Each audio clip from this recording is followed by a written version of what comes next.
Good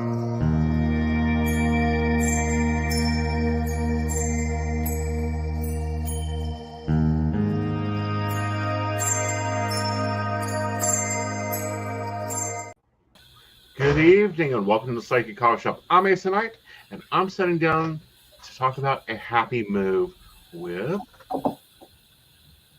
Devra Jacobs. yes. So this is your new book. And when I first saw it, I was like, okay, this is different. And then I thought of all the moves I've done. I've moved to North Carolina in a duffel bag. I've moved to Ohio in the back of a car. I've moved all over the state of West Virginia, back to North Carolina, back to South Carolina. And it's always stressful. It's always crazy. And as you start layering on age, people, and objects, it's gotten even worse. And then the moving process has gotten worse. So, what about your book makes this so much easier? It's organized. It from start to finish, from when you first start thinking that you're going to move, to the process of preparing for the move, to what to do during the move, to what to do after the move. And it's like my father used to say, planning prevents poor performance. Mm-hmm. That after 29 moves, I can tell you that if you have it organized and you know exactly what you're doing and you have all the information that you're going to need within one book, then, things are still going to come up, but it's probably going to be 95% less stress. Right. And, moving's gotten more complicated. It used to be sell a house, buy a house, close a lease, put down a deposit for security, and first and last month's rent, and you can move in. It's no longer that way.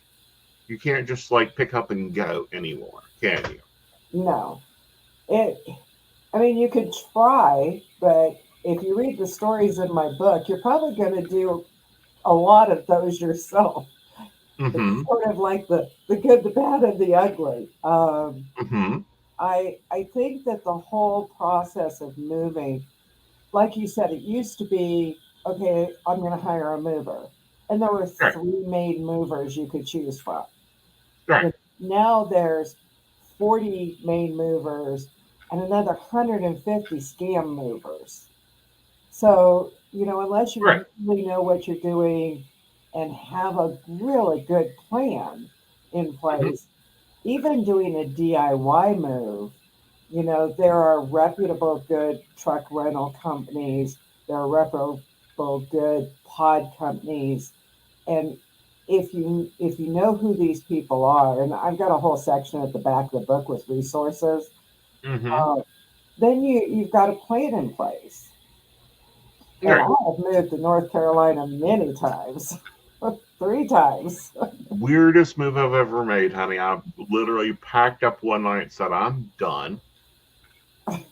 I did the same thing. I was in Arizona. I said to my daughter, we're going to get on Interstate 40 with a U-Haul, and we're going east until we hit the ocean. And that's exactly what we did, and ended up at Very Carolina cool. Beach.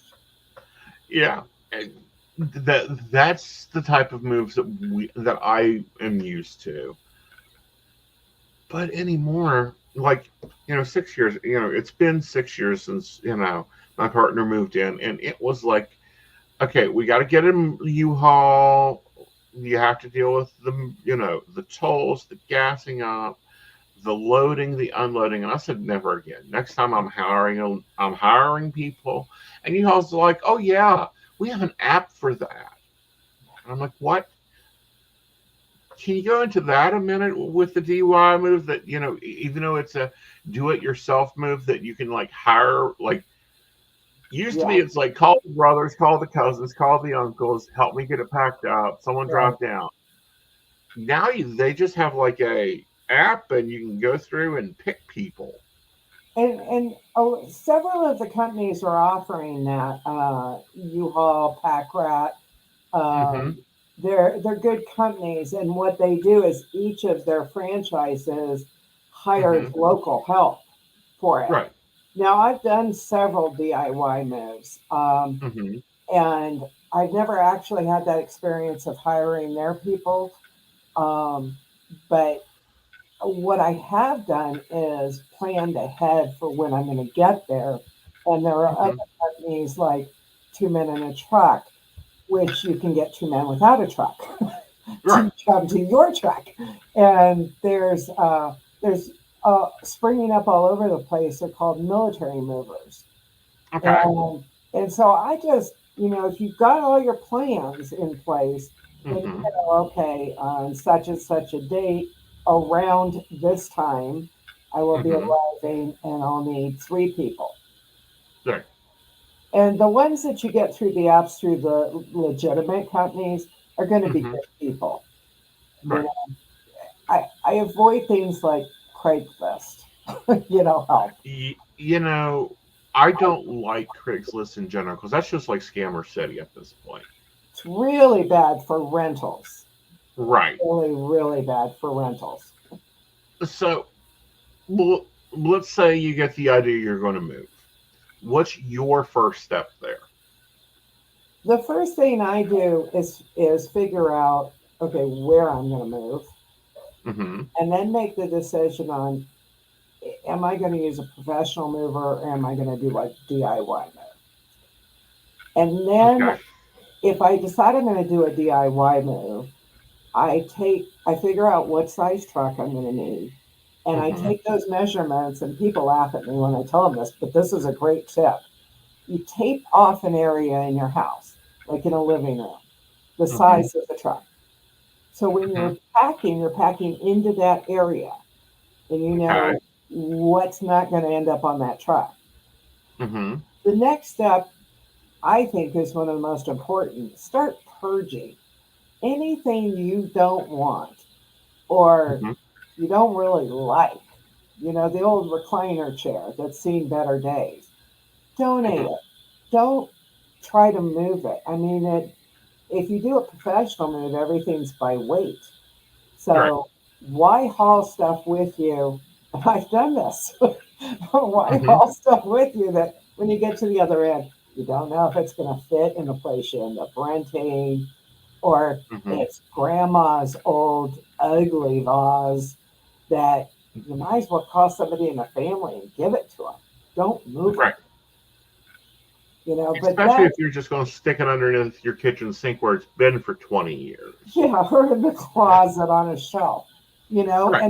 and then just, go through the book and really come up with the exact plan, what dates you're going to do your disconnects, who your Mm-hmm. utility companies are, who the new ones are at the other end. The book has all kinds of forms where you can fill all Right. this in. Right. So, And it's a lovely guide to just pick up, take it with you, have it in your vehicle, key mhm, point there. Do yes, not put it don't in the have. box with the other books. Put it in your more. I call it my morning bag. It has all my planners, all my notebooks in it, so that you can grab it and just be like, okay, Duke Energy, why aren't you got my power on? I just walked into my new house. Why is there no power here? Exactly. Yeah. Or you know, one of the tips in the book is, and you may have had this happen to you, is go to your doctor before you move. Get printed prescriptions, stick them in the book, because a lot of prescriptions do not transfer from one state to another. So you get Oh, there, you got three pills left. You're kind of out of luck. right. And I would even start, and your book covers this, setting up appointments for your new interviews. Absolutely. Absolutely. Yeah. When I moved this last time, well, the time before last from Arizona to California, where we moved to, there are like no doctors available. Right. But I had gotten on Facebook a month before we moved and started to talk to people. So I knew Mm-hmm. there weren't going to be an easy time to get in to see a doctor, and I'd had a heart attack. Mm-hmm. So as soon as I knew the town I was going to be in, I got my doctor here to refer me to a doctor there and had my appointment within weeks of arriving. Right. That way you can easily make that transfer.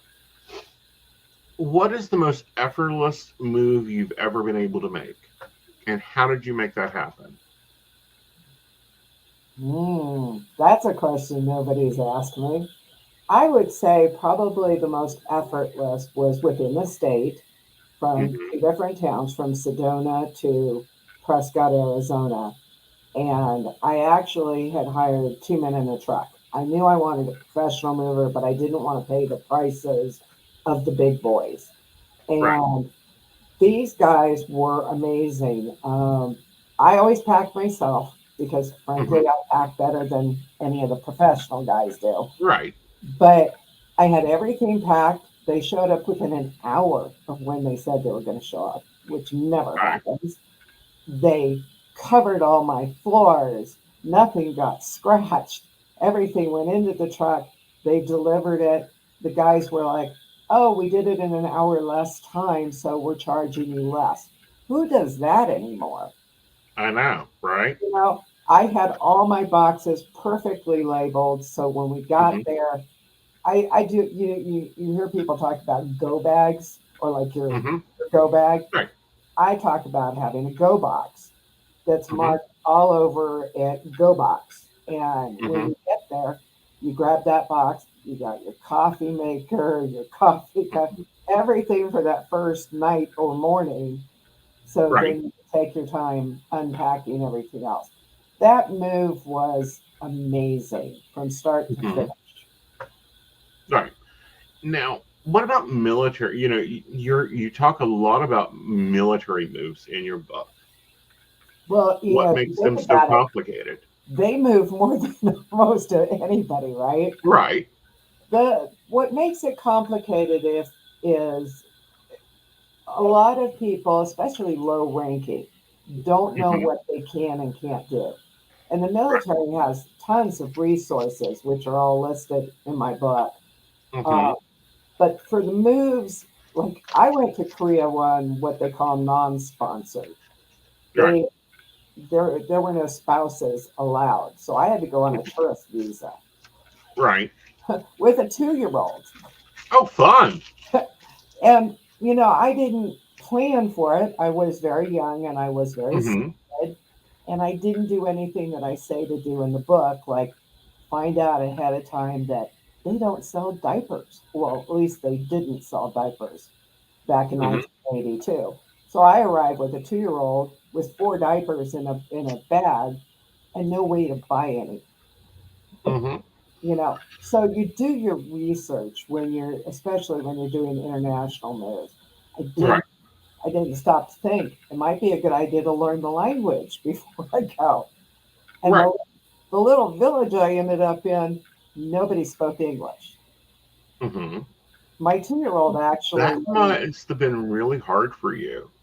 it was very, very difficult because I thought I was being smart and I had shipped through UPS some boxes of things, Mm-hmm. which a lot of the stuff got confiscated going into Korea because at the time a coffee maker was considered black market. Mm-hmm. They thought I was bringing stuff in to sell. So Right. I lost a lot of the stuff that I had shipped over there for my own convenience, because I wasn't smart enough to check out what the laws were and the rules were. Mm-hmm. And that's for, the military moves, a lot of those are to other countries. So Mm-hmm. that's why, we have this whole section in the book. Well, that and this whole section of resources, which I do not understand. They can teach them how to take a gun apart and put it back together. They can teach them how to do everything in triplicate, but they never train them or the wives or husbands that have to handle the move because your serviceman is busy getting ready to handle his side of things. That's right. They always count on the partner to Right, handle the relocation. right, They'll give them orders. This is where you're going. This is when you're going. Your hmm, family can follow such and right, such a date. Will be if they're higher ranking officers, they definitely get more instruction. right. Because there's somebody that's going to move their home and their furniture and stuff. Hmm. But the lower ranking, no. Yeah. Um, that, and the moving, it's challenging enough when your partner's going off to war than for you to Hmm. be stuck in a house with children trying to figure out how you're going to get everything organized and keep your Right. children excited about the idea of leaving all their friends. There's a Hmm. lot to moving in the military. Well, there is, and there's a lot of having to figure that. I'm sorry, they should give the spouses training, just like they give the men, but training on all the things they need to do. Like, do they need to change their platoon card? Do they need, are you going to have to change your plate? Your plate, maybe not your husband's, your partner's plate. All There, these things and all the forms you're supposed to fill out. there actually are some really good resources in the back of my book that we found There is. that the military actually will hand walk somebody through it with Hmm. assistance, but you still have to know to contact them. Right. So that's And you why, still have to know the connection. yeah, Yep. yeah. And there, there's a lot of things with resources that are in the book that people don't think about, like, certain states have certain laws about pets. Like, Hmm. if you have a ferret, you cannot move that ferret to California. Right. So your kids may not be real happy if you take a job where they're going to lose their pet. But if you Well, know ahead of time, hmm you you know, can figure out, maybe this doesn't, maybe the ferret needs to go live with grandma for a little while. But you bring up another really good point: corporate moves. mm, Corporate moves are happening all the time now, especially with this drive to bring us back into offices, to bring us back into situations. right. And, the great, resignation is going on. When you sit down to negotiate that part of your contract, what are the important pieces to make sure you get out of that move? I, the really important things, unless the company has contracted a moving company, which Hmm. when the whole company is moving from Seattle to Texas, they will Right. generally, contract with a mover that's going to move everybody. But if they're not, and they're simply relocating you to another state, make sure that it's in your agreement that you get to pick your mover, Hmm. that you get to do it within a certain window. Are they paying for it? Are they only paying it within a budget? Because Hmm. that can be risky when you're doing professional moves. Right. Um, are they going to cover your hotel while you wait for your mover to show up with your stuff, which could be 3 weeks?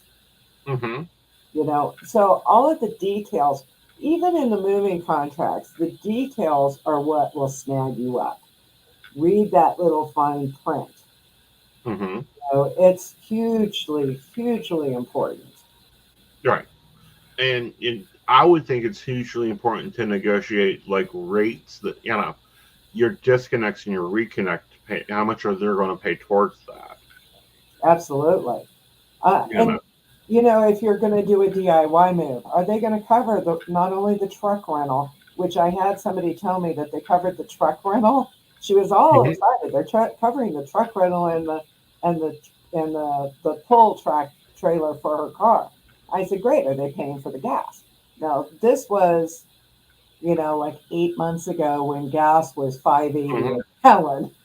That's Right. going to be a really expensive move. Right. You know, Very much so.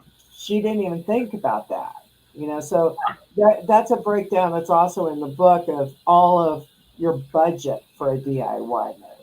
Hmm. So you go, oh, I have to pay for that too, and figuring out food. Well, I know you've done this because you were talking about Hmm. how you move with just grabbing your bag basically. Right. People will go, oh, I've got $500. I can get to North Carolina, and they Hmm. forget there may be gas, hotels, food. Food. Your dog gets sick. Are you going to take it to a vet in some strange town? I mean, Right. there are things to think about. Right. And that's something else you talk about in your book is, dealing with the pets, finding a good vet, because I'm sorry, they're worth their weight in gold, getting their records. We think about the kids' records. We don't think about Vlad's records, or which is my dog. Taking his medical records because they're all on paper. Hmm. Yeah.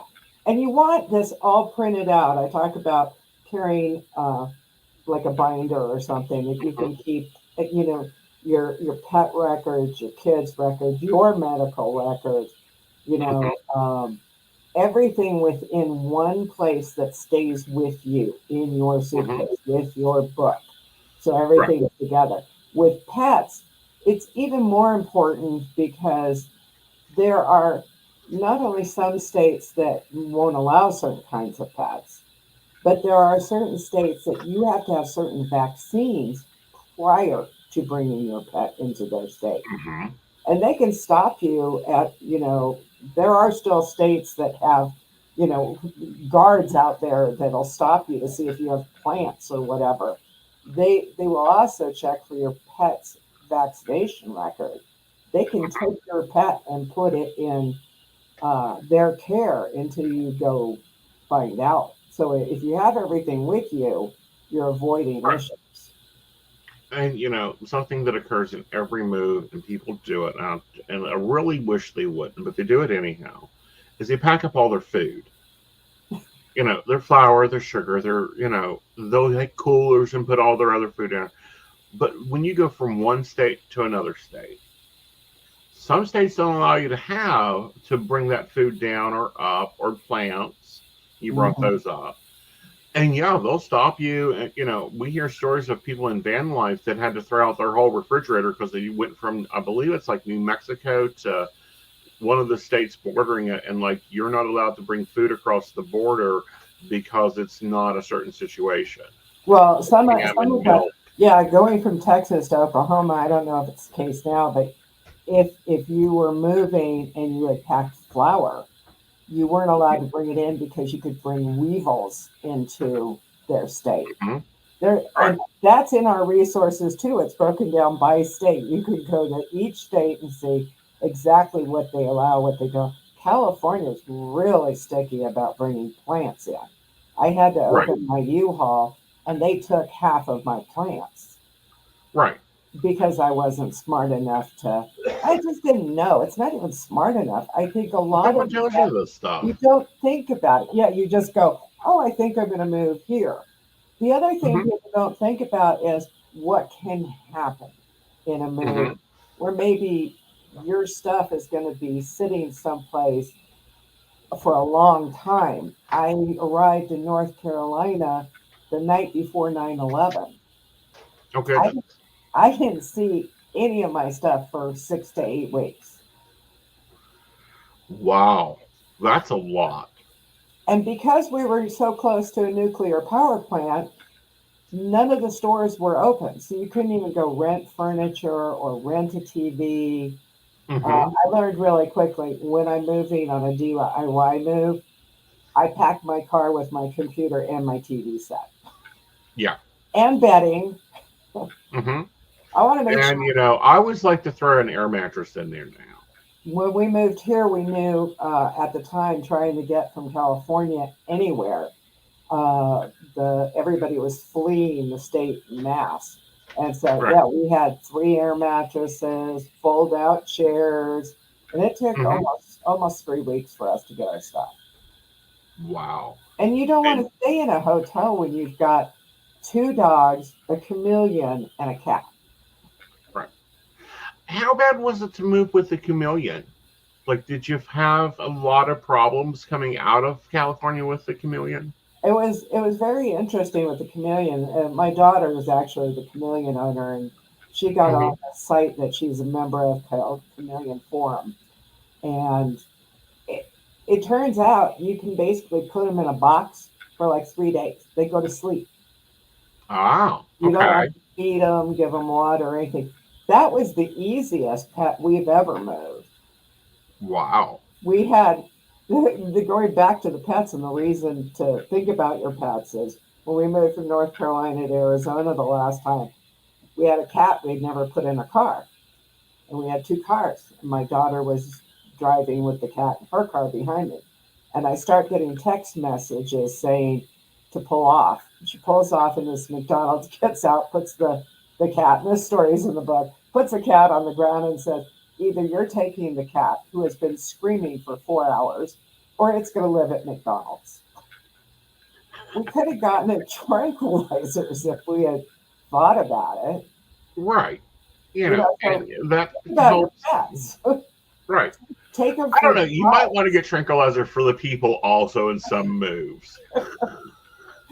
One of my moves, I had my dog in the passenger seat of the car, and every time a truck would pass us on the freeway, the dog would completely freak out. And I never Okay. thought about, I used to take her for grooming. I never thought about taking her out on a freeway and seeing how she'd be on a freeway. Hmm. You Or, know, seeing, and, let's talk about vehicles. I don't know if it's true with the newer vehicles, but older vehicles, as soon as you move, get it to the garage. You want the gas filter changed. You want the um, oils some changed. belts. Yes, because different states are different on your vehicles. And I don't think it matters on newer or older in some ways. When I was driving Okay. through Texas on a move, I thought I'd be smart and take a back highway, and I Uh-huh. ran over an antler deer in my tire. And it Okay. turned out that the little car that I was driving, they couldn't get a tire for it. And so they had to drive all the way to New Mexico to get a tire. And I was stuck Hmm. for about 7.5 hours waiting for somebody to go get a tire, Wow. But I could have probably, checked my spare and realized it was a toy tire and it wasn't like having a real spare tire prior to the Right. move. Right. Um, so, what was your worst experience moving? I've had quite a few. I've probably not knowing how to check a car on a trailer to know that it's secure, and driving down the side of a mountain in Arizona heading for California, and suddenly the car decides it wants to come off the trailer. Oh, goodness. And we didn't know how to put it on properly. So we had to call a company, and we were stuck in the middle of the desert, 120 degrees, with two dogs, a cat, my daughter, and my granddaughter, and myself for 3 hours Uh-uh. waiting. And it would have been Yeah. so easy for me to have watched the guy put the car on the trailer and asked him, okay, how do you make sure these are locked down? Hmm. Yeah, that would have been a good idea. Probably the other weird one was driving cross country and not checking the weather while I was going, Hmm. and came into Wilmington, North Carolina during a hurricane. Okay. I could That have doesn't stayed sound at fun at Oklahoma. all. Yeah, I could have gotten a hotel somewhere and waited it out, and been Hmm. in a pretty place and had good barbecue for a day while the Hmm. hurricane went by. But I didn't Right. check the weather. Right. And was that during, before we had the smartphones? It's like planning your route out, that type of thing. Yeah, it but it still would have been possible. I mean, it still Right. would have been, they do have weather numbers you can call and Right. things. And I Right. think that also goes to, planning your trip. Hmm. I was pedal to the metal trying to get cross country. I Right. didn't stop and say, maybe we should enjoy this. Maybe we should get hotels and take time to relax. And then I would have seen on the news there's a hurricane coming to North Carolina. Hmm. And would you do that move again? Oh, probably. I would do it Well, differently. okay. What would you do differently? I think I would make it a 1 week vacation. I think I'd Okay. hire professional movers and have all my stuff shipped and only have one car instead of two cars following each other. Go ahead and Mhm. ship the second car and have it like a vacation. Plan places that we could stop and go see the national parks or state parks or go to the Grand Old Opry or whatever and actually Right. have a vacation out of it. Hmm. So, what's your recommendations for the time, as in how long, when you're driving one of the big U-Hauls or the big, you know, pack rat or whatever with a trailer?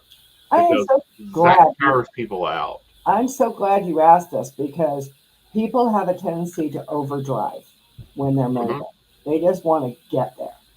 You don't do that. Never, especially if you're driving a rental truck and pulling a car, the max anybody should do in a day is 8 hours. You're not supposed to go as fast as what the speed limits are.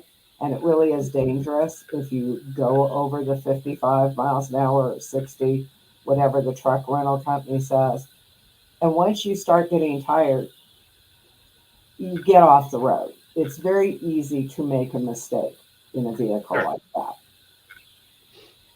And they're not like driving your car. They No. take longer. It is more complicated. Well, and Um, it's really harder because you're sitting up in a different position than you would be in a car. So mhm, you're not kicked back, relaxed. When you're sitting up in that position, it's harder on your back. If mhm, you're going to be the only driver on a trip, you're going to tire out quickly. If you have somebody you can switch off with, and then you can actually take a nap while they're driving, then mhm. you can actually go further in a day. But Right. otherwise, I don't advise more than 8 hours a day. And I don't know. It's my opinion when I'm traveling now. As I've gotten older, we don't miss rest stops. We stop at every rest stop. They say, and this is something I do practice. For every Hmm. 2 hours I drive, I stop for a half an hour at Hmm. a rest stop or someplace. I Right. stop, get out, you move, you get your circulation going back again, you take the dogs out to pee, you know, and it keeps you rested. Hmm. I think And that's really important. yeah, and then with your DUI moves,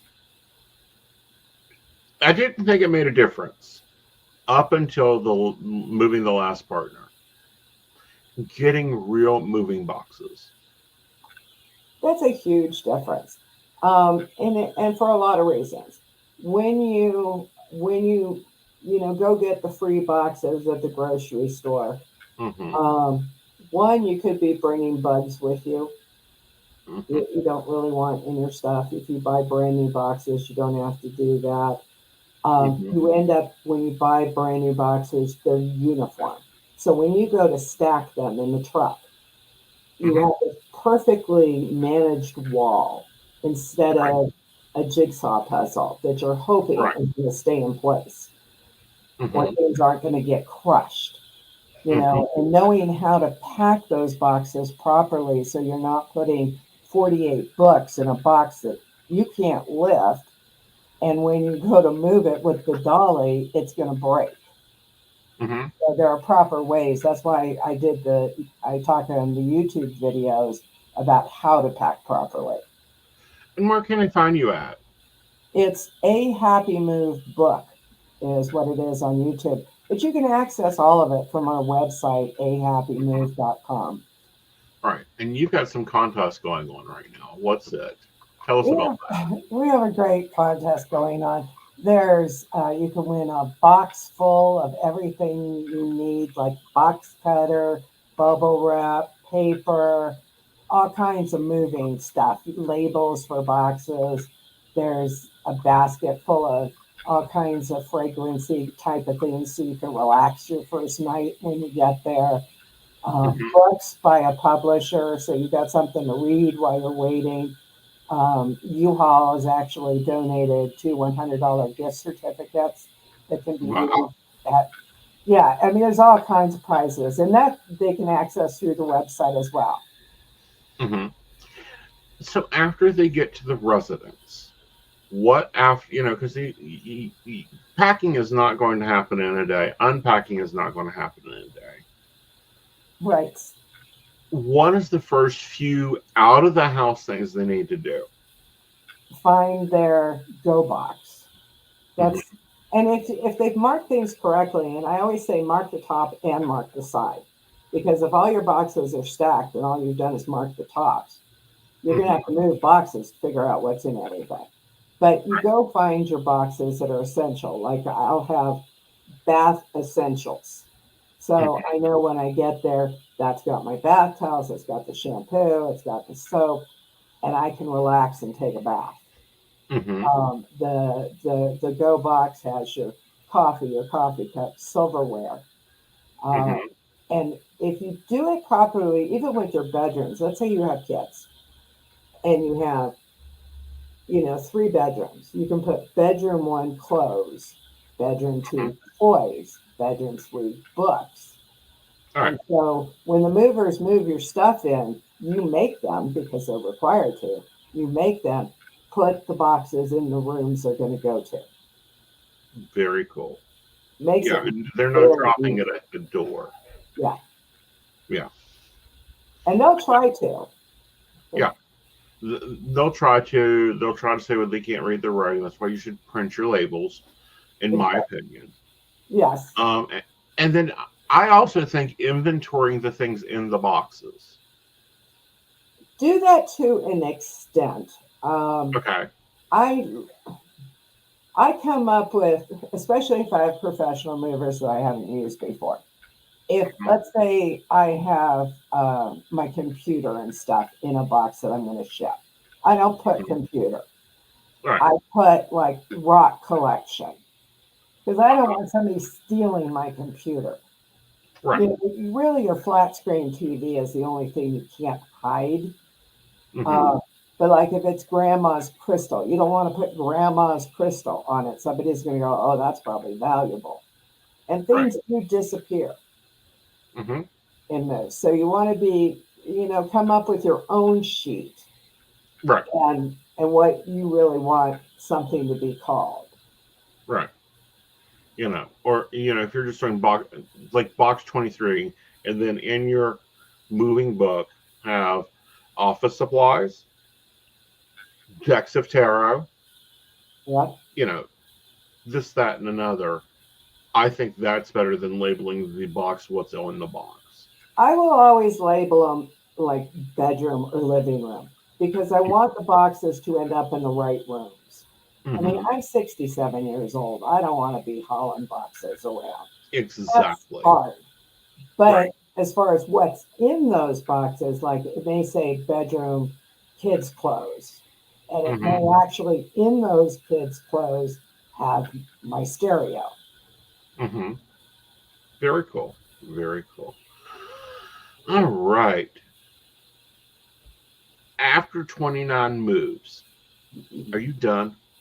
I love when people ask me that because every time in my life when I say, that's it, I'm never moving again, within a year, I end up moving somewhere. And it's always major, like cross country. Uh-huh. So I'm not going to say. I will say that I promised my granddaughter that until she graduates from college, that we won't move again. And she's a Okay. freshman right now. So I will be here a while. And my best friend who wrote this book with me lives about Hmm. 20 minutes from here. Uh-huh. And I don't know that I ever want to be that far away from her again. Okay. But to another Understand. residence, always possible. Yeah, because, as long as she can go to school, you can move within that large area, Absolutely. and, that gets interesting. All right, darling. Well, tell them where to get the book at and where to learn more about you. They can go to ahappymove.com and there's a whole bunch of online retailers listed there. The Hmm. videos are there, the contest is there. I noticed that Amazon already ran out today, even though today was the first day it was available, which is wonderful. But there are Right. a lot of other places people can buy it. Right. And support your local bookstore. Go in and ask for it at your local bookstore. Very cool. Very cool. All right, darling. Well, hopefully, we see you again, This and was we'll talk with you wonderful. later. You're awesome. Thank you. Thank you. You have a great day, darling. Are you ready for an enchanting journey of self-discovery and empowerment? Dive into the mystical world of Wicca with our courses guided by Lord Aeson Knight. Unveil Wicca's secrets, explore fundamental principles, and delve into essential topics like deity relationships and the purpose of rituals. Aeson Knight, a third-degree high priest, shares his wisdom through life coaching lessons, guiding you towards a brighter future. Step into the inner circle of enlightenment. Enroll today to embark on a journey toward a more empowered you. Click the link to take your first step into the magical circle. Ready to join the Psychic Coffee Shop Network? By becoming our patron, you'll unlock exclusive content from Aeson Knight, host of the Psychic Coffee Shop podcast and co-host of the Mountain Bears podcast, alongside the tech-savvy Techie Joe. Choose from subscription options ranging from Tall $1, Grande $5, to Venti $10 per month, supporting us in covering production costs and beyond. Depending on your subscription level, enjoy discounts on private readings, free access to classes and special events, behind-the-scenes extras, and the chance to participate in station meetings. Plus, you'll get early access to new content and the opportunity to shape future topics. We'll acknowledge your support in the credits of our videos. Don't wait. Brew some magic and join us today as a valued member. Link in the show description. Aeson Knight, your gateway to a transformed life. In a world where anyone can claim to be a life coach, Aeson stands out as a true professional with the skills and qualifications to guide you on your journey to success. So why invest in a personal life coach? Let's explore the game-changing benefits Aeson brings to the table. Ever find it hard to stay committed to change on your own? Aeson's expertise ensures you stay on track. With him as your coach, that internal drive kicks in, motivating you to keep your promises and achieve your goals. Making a change is tough, but Aeson makes it 1,000 times easier. He's your unwavering support, guiding you through challenges, pushing you beyond your limits, and believing in you even when you doubt yourself. Friends are great, but they may not always want to see you succeed. Aeson, on the other hand, is dedicated solely to your success. He removes negativity and limiting beliefs, giving you the tailored support you need. Forget endless hours deciphering advice from books and videos. Aeson is your shortcut to effective change. He saves you time and money by offering personalized attention, guiding you toward the tools and lessons that will truly work for you. Ready for a better tomorrow? Book your discovery call with Aeson Knight now. Take the first step toward the life you've always dreamed of. Aeson Knight, your partner in transformation. Start your journey today.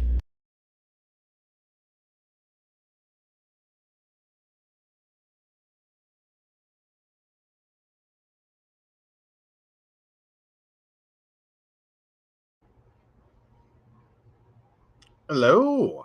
Hi, how are you? I'm doing great. How are you doing? Pretty good, pretty good. Debating So- issues and thoughts of movers. And Yes. So I was hearing some praises being sung for real boxes. yes, real boxes are a thing. Yes. Yes. Yeah. Oh, no, it was a lovely refresher course. It reminds me a lot of where my dad worked on the road. So like Mhm. every summer I was somewhere else and like mom had a system. Mm-hmm. You just like base items so to get her through that first 24 to 48 hours depending upon Right. how bad it's going to be Right. and she gets wherever she's going. Mhm. So totally understand. Hey Brenda. How are you, Brenda? Yes. Yeah. I'm still searching for a relationship topic. All right, you want me to launch into Am I the Asshole while you do? Yes. All right, am I the asshole for reading into what my partner said? I recently found out a friend's mother is in palliative care. This is the only blood relative that she has, and she may have to say goodbye to her. She asked myself and another of our friends to drive her to the hospital if that day comes, and I told her I'd be there. In preparation for the worst, I asked/told my husband of the possibility so he'd be prepared to watch our 2.5-year-old on a moment's notice. But he has a herniated disc in his back for over a year and doesn't often fill up to watching our kid. So as a backup, I told my mom. He told me I didn't need to involve my mom and he'd watch her. I let him know I'm unsure how long it will take and I don't want to have to rush home. He said it's fine as long as it's no longer than a couple hours. I told him I doubt it'll be less than 2 hours given travel time. And when I told him that, he said, then that's fine. Do what you need to do. Be gone for hours and hours. I told him that was passive aggressive and I think I should involve my mom if he's going to have an issue. I don't want to fight with him, but I don't want to rush back on what would be the worst day of my friend's life. He later said I read far too much into it and put an intent that wasn't there behind his words. He said he was just trying to be supportive. I tried to explain that I think anyone would take that as being passive aggressive. He got upset and said I'm putting that on him. I took it wrong, and this is why we fight. To be expressing my feelings, and I genuinely feel like if he is going to phrase things that way to anyone else, he should expect them to take it as being passive aggressive. So I start crying. Admittedly, I'm hormonal and upset about the whole situation because I've been there with my dad years ago. Should probably seek therapy for unresolved issues, and I'm easily brought to tears in general. I feel like he says things or makes faces that anyone else would assume means he's annoyed or upset, but I'm always in the wrong for assuming that's how he feels. To be fair to him, I do tend to not take him at his word, even if he's saying it's fine because it's through gritted teeth. I don't know if I'm being gaslit or reading into everything too much. Is it me? Am I the drama? So is that's fine, do what you need to do, be gone for hours and hours, passive aggressive? Or should there be a context where I'm taking it wrong and am I the asshole?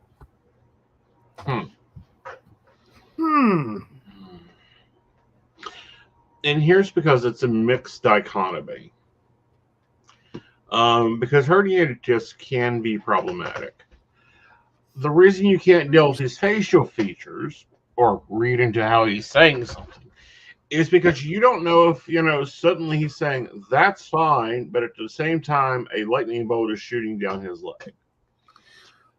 Okay, there's that. But then there's also, this sounds like this is, like, I'm curious if this started after the back issue or if this, you know what I mean? Or if this is like, this is him. Right. And whether or not that's just he doesn't really say things in a way that sounds super supportive, right? Or if he even realizes that, like, no, I'm kind of with her that when you speak like that, it's one of those things that's like, see, your words say yes, right? Your tone says no, right? Like, words say, yes, honey, go do what you want to do. That's fine.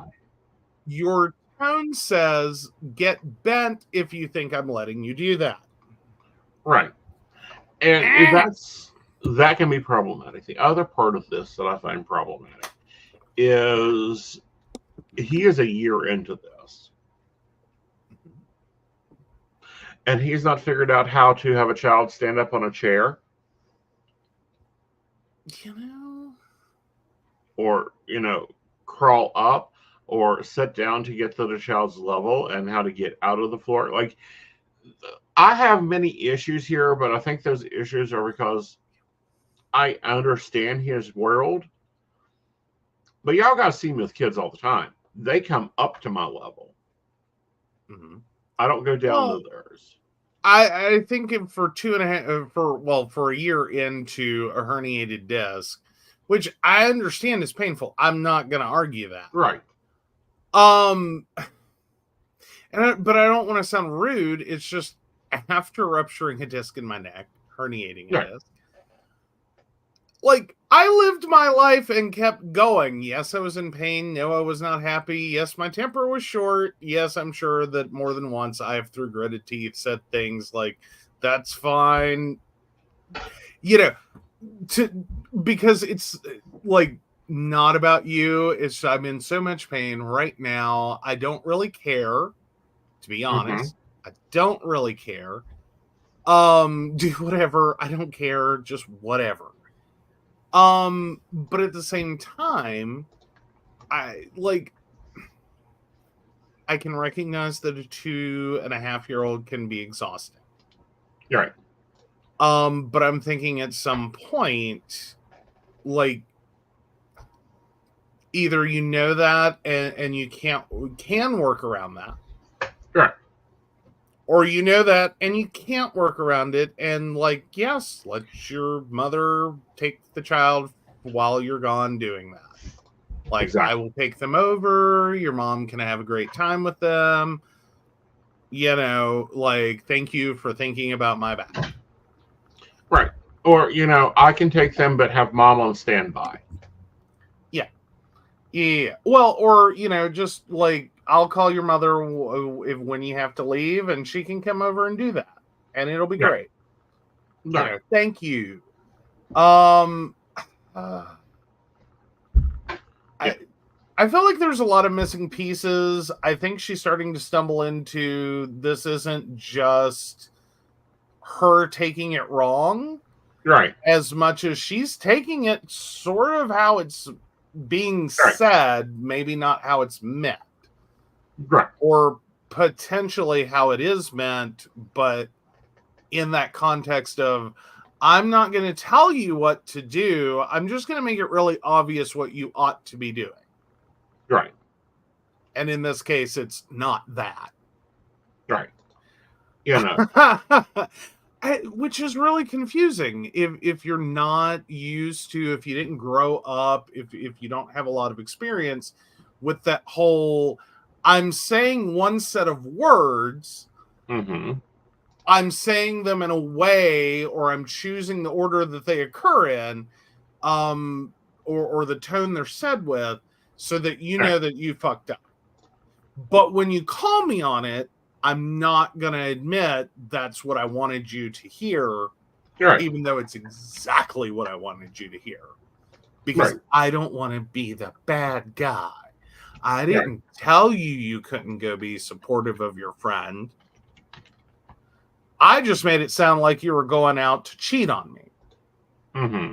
So sure, fine, go out for hours on end. I don't care. Right. Like, and I hate when people do this. I hate when they're not very clear about their desires. They're not very clear of wanting to sit down and have a plan. Like, okay, this is because they're going to need plans for more than just this occasion.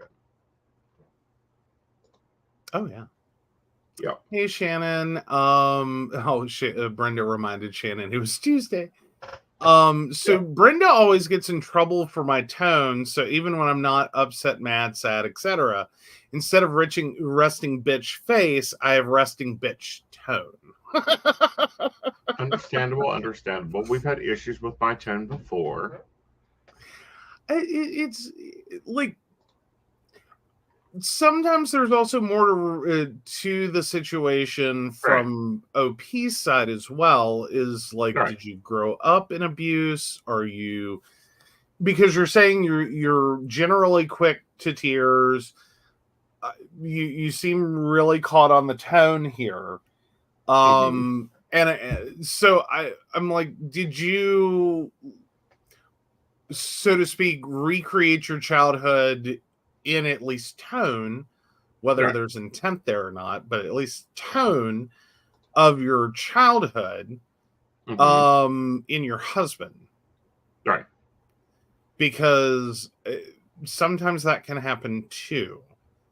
Is that you're used to being talked to that way, you end up being most comfortable around that until you actually have to deal with it on a daily basis, and all of a sudden it's like, what the hell are you trying to tell me?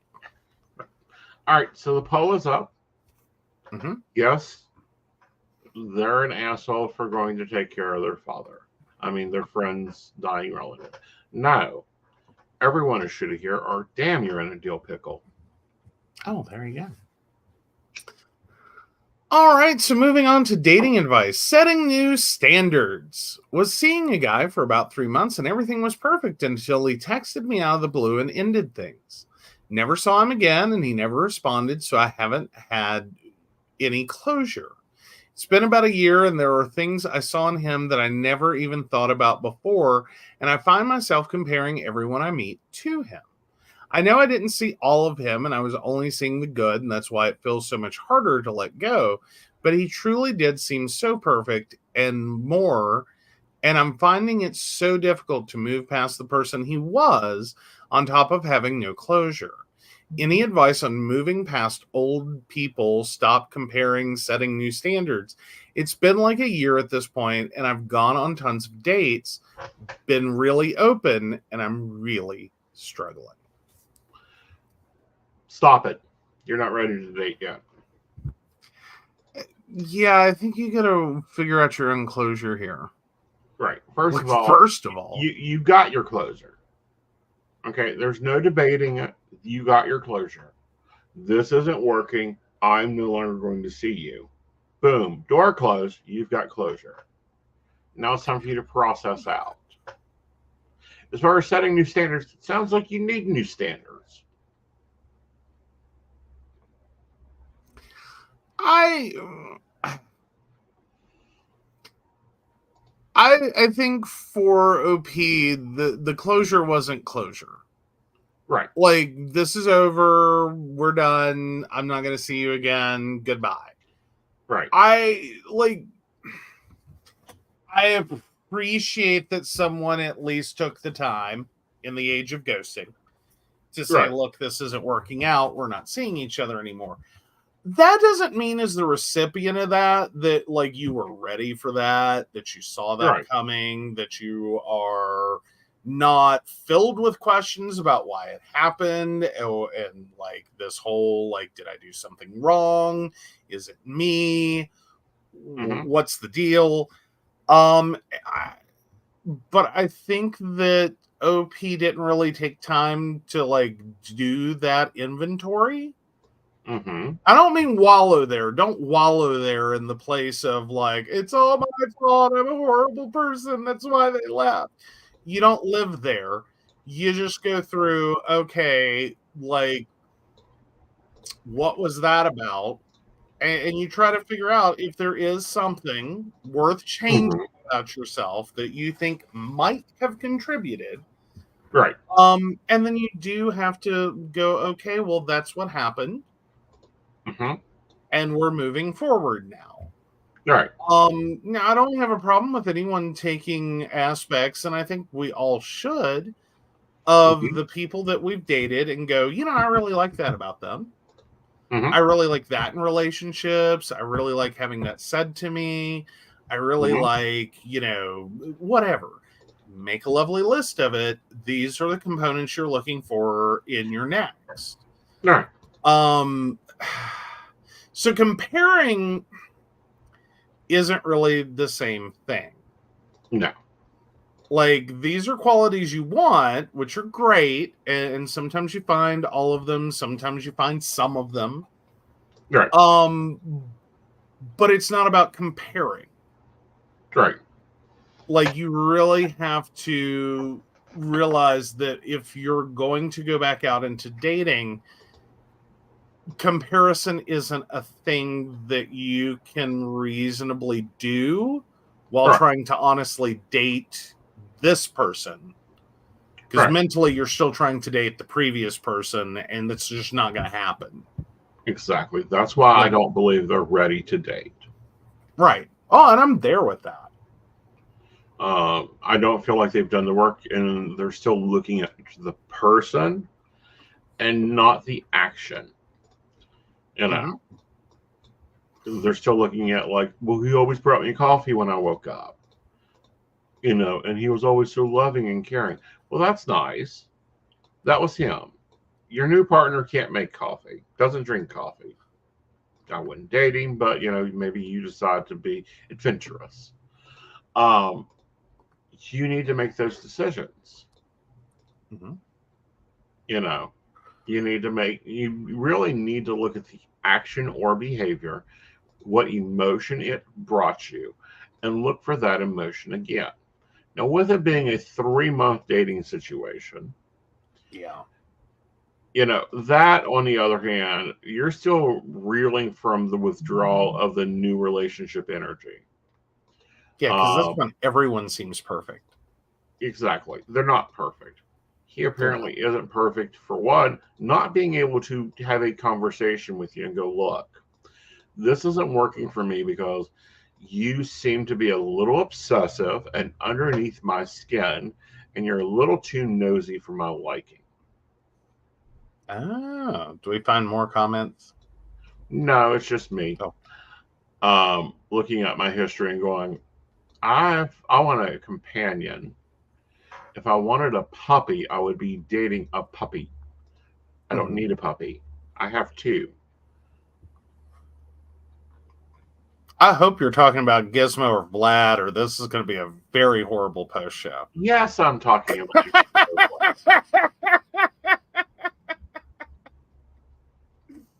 Sorry, I couldn't resist. It was fun. Right. We needed a little. Right. But yeah, no, I'm kind of there. I think 3 months is a very short time to think that you found Mr. Perfect. Right. So I think you've been serial dating for a while. I think it's gone pretty horrible until this person. And I think you jumped way too quick to Mr. Perfect. Right. At least you're envisioning. So anyway, so we do have commentary from Brenda. Sometimes you don't get the closure that you want. It's real life. Right. I think that's fair. It would be lovely if in every relationship that ends, we could all sit down like civilized adults, in that ending process and share why it's ending. Mm-hmm. Typically that goes one of 2 directions. Either there's the whole, like, I can change. No, you can't. Which they never do. No, you can't. No, you can't. Right. Or it gets into the fight over, well, that's ridiculous. I've never done that. I'm not like that. I didn't, whatever. Right. And even if it's leveled towards you, that's where people frequently, that seems to be the 2 places they go. Right. The third place, the place you want them to go, that no one ever does, is go, okay, thank you for sharing that. I appreciate being told that's your experience. Mm-hmm. And I'll keep that in mind for the future. Mm-hmm.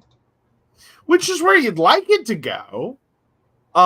It doesn't. No, it isn't. And nowhere in there do you say that you're absolutely right. I see that about myself. I'm going to change that now. No. Because sometimes the things you're going to get told are just that's not a capability you have, and that's okay. Right. Some people are really fucking hateful in the morning, and some people just really don't like starting their day like that. Exactly. And that's okay. Yeah. Like, just find someone who's okay that you wake up in the morning like a bat out of hell. And accepts that's part of who you are, and just, okay, we can work with that. Just steer clear of them in the morning. And, life gets better for everyone. Don't like pop up like, a demented Mary Poppins and start trying to be all like, hello, my golden ray of sunshine, because they're going to smack you, and it's justified. At least in my book. Smack you? No. Decide on how many pieces your body is going to be distributed to. Yes. I mean, I will say, I have had the unfortunate experience, like, dating's bad enough. Can I point out, picking a professor that happens to be a morning person when you're not, and having an 8 a.m. class with them? Mm-hmm. Is a situation ripe for problems? And if you're a college student watching this, I warn you. I warn Mm-hmm. you now.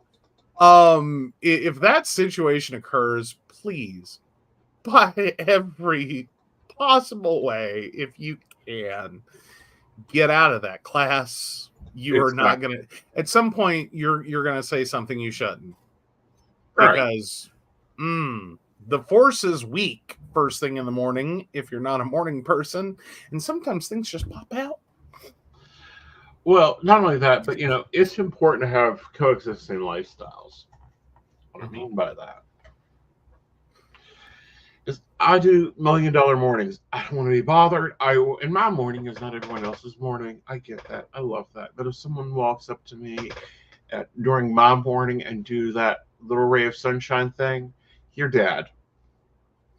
Pretty much, yeah. Yeah. Because I am not a little ray of sunshine.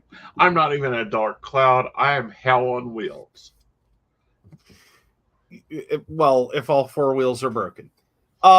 Because that's about your ability to move and function.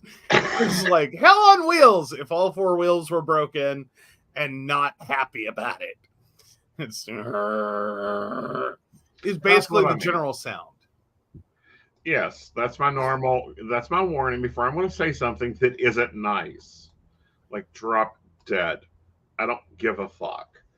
Yeah, that's normally the sound you start making after the alarm clock goes off and it wakes you up, that you stop making sometime after a cup of coffee number 3.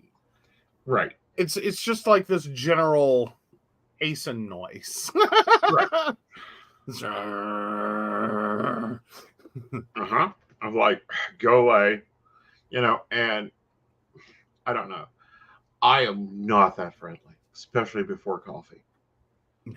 I am not that well at processing things, especially before coffee. Asking me what I eat, what I want to eat, sure.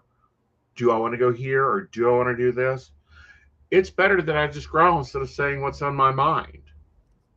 Yeah, pretty much. Yeah. Alrighty. So the poll is up. It is running. So let's talk dating closure while we're letting the poll run for a moment. Okay. Sometimes you get it. Sometimes you get a lovely Dear John letter of, hi, I think you're really special, but you're not for me. Mm-hmm. Sometimes you don't get closure. Sometimes the closure is they're no longer there. They actually did stage left. You need to figure out exactly what you need in the next relationship and what you want out of what you want to take with you. Kind of like when we were talking with our author, we were talking about purging. It's called purging. Sometimes that requires whiskey and a bonfire. Sometimes that requires a lot of Haagen-Dazs ice cream. But don't go hopping right back into another relationship because you're going to find a copy of what you already had. Well, and if you do get closure, you do also have to take it with a grain of salt and evaluate whether that actually applies to you, if you want to apply that to your life. Right.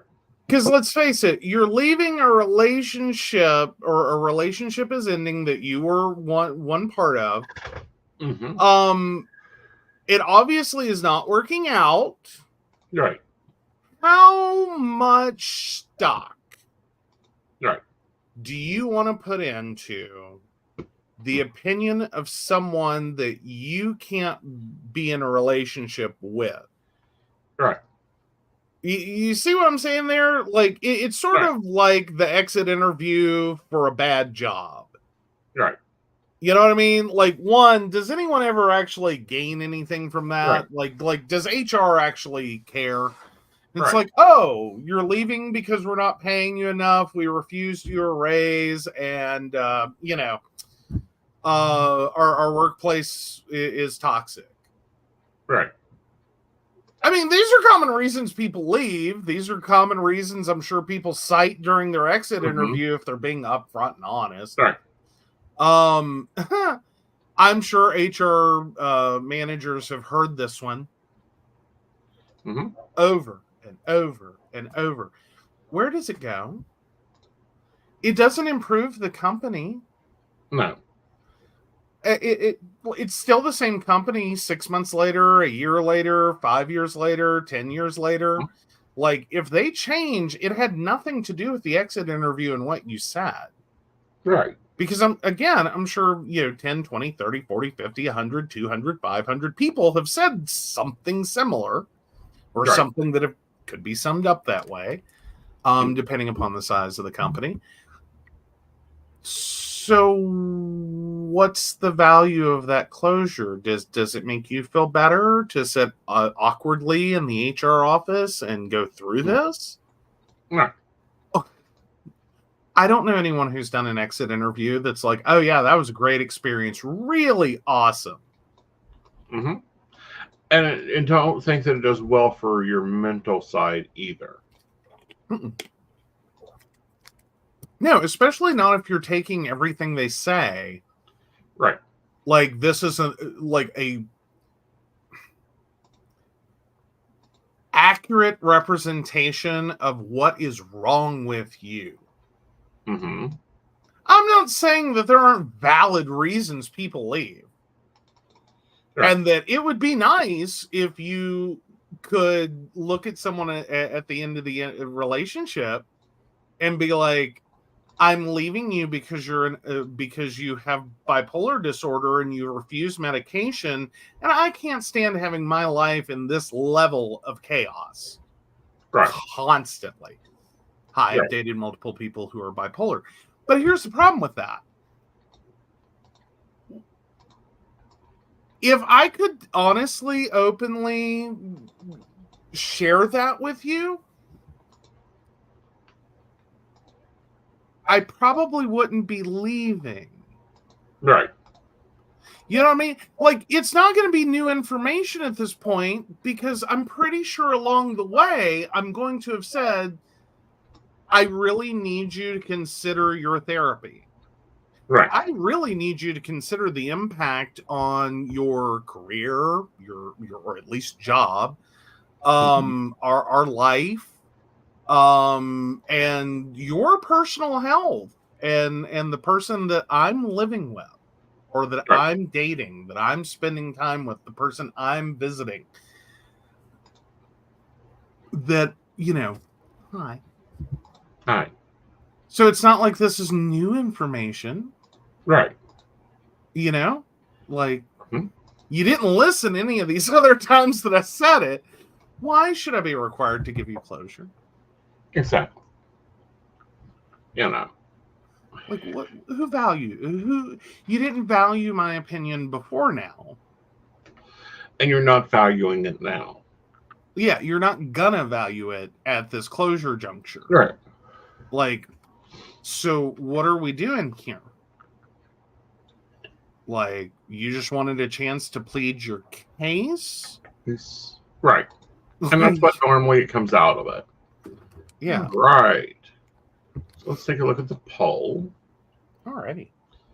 And the poll says, no, you're not an asshole. Your husband, however, is an asshole. I will wish y'all very much success in some couples counseling, where hopefully he learns that sometimes the way he's speaking isn't communicating what he wants it to. See, this is where we differ. Okay. I don't think he's going to get the clue. Okay, couples therapy, non-couples therapy, he's still going to be on crutch level. Okay. Well, then that becomes the bigger question of, at least in couples therapy, maybe they can figure out how to work around it. Right. It is what I'm saying, is that ways to work around it. Mm-hmm. Or that, you know what, this isn't going to work. Right. Like, I like you at this point. I like you at this point. I don't like the way you speak to me, and I don't like that you don't hear what I'm saying. Right. Maybe it's better if we don't talk to each other unless we really have to. Right. But what I'm saying here with this dude is, until he gets over, I have a herniated disc, and starts breaking the code of his disc, they're going to have trouble. I'd say that's a very big part of it too. Right. Alrighty. Alrighty then. So with that, guys, I will be back on Thursday with Miss Hazel. We're going to have fun. She's always a blast. And that is at 8 p.m. I'm working my normal midnighters. And over to you, darling. All right, so of course we want to thank Beverly Walker, Mika G, Kathy, Mary Winfield, Brenda, Shannon C, Shannon D, Lady Gwendolyn, Charles Shaw, Tracy Van, Caitlin Bell, and Devin. If you'd like to learn more about us, the show, or how you too can become a Patreon sponsor and receive all the wonderful benefits our baristas receive, please visit us at pcspnetwork.com. Yes. Good night, y'all. Good night.